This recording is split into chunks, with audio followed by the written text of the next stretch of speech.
সেঞ্চুরিয়ানে রানের উৎসব করছে ভারত ও দক্ষিণ আফ্রিকা। ভারতের 219 রানের জবাবে প্রোটিয়ারা করে 208 রান।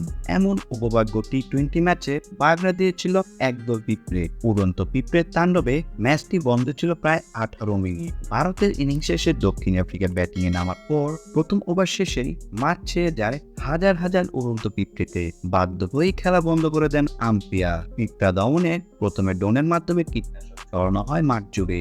তাতে কমে তাদের দাপট। তবে ভিজে যায় মাঠ। সুপার দিয়ে গোটা মাঠ শুকানোর পর ডাকা হয় দুই দলের ক্রিকেটারদের। দক্ষিণ আফ্রিকায় বছরের এই সময় এমন ঘটনা স্বাভাবিক। এজন্য আগে থেকে প্রস্তুতি ছিল মাঠ কর্মীদের। বর্ষার পরই এই পিঁপড়েদের মিলনের সময়।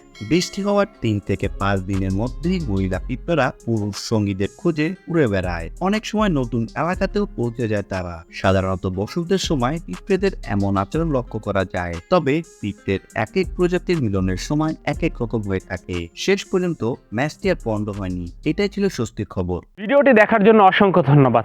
নিত্য নতুন এমন ভিডিও পেতে হলে আমাদের চ্যানেলের সঙ্গেই থাকুন। সাবস্ক্রাইব করুন, ভালো লাগলে অবশ্যই লাইক করুন। ভিডিও সম্পর্কে যে কোনো মন্তব্য করতে পারেন আমাদের কমেন্ট বক্সে। ধন্যবাদ।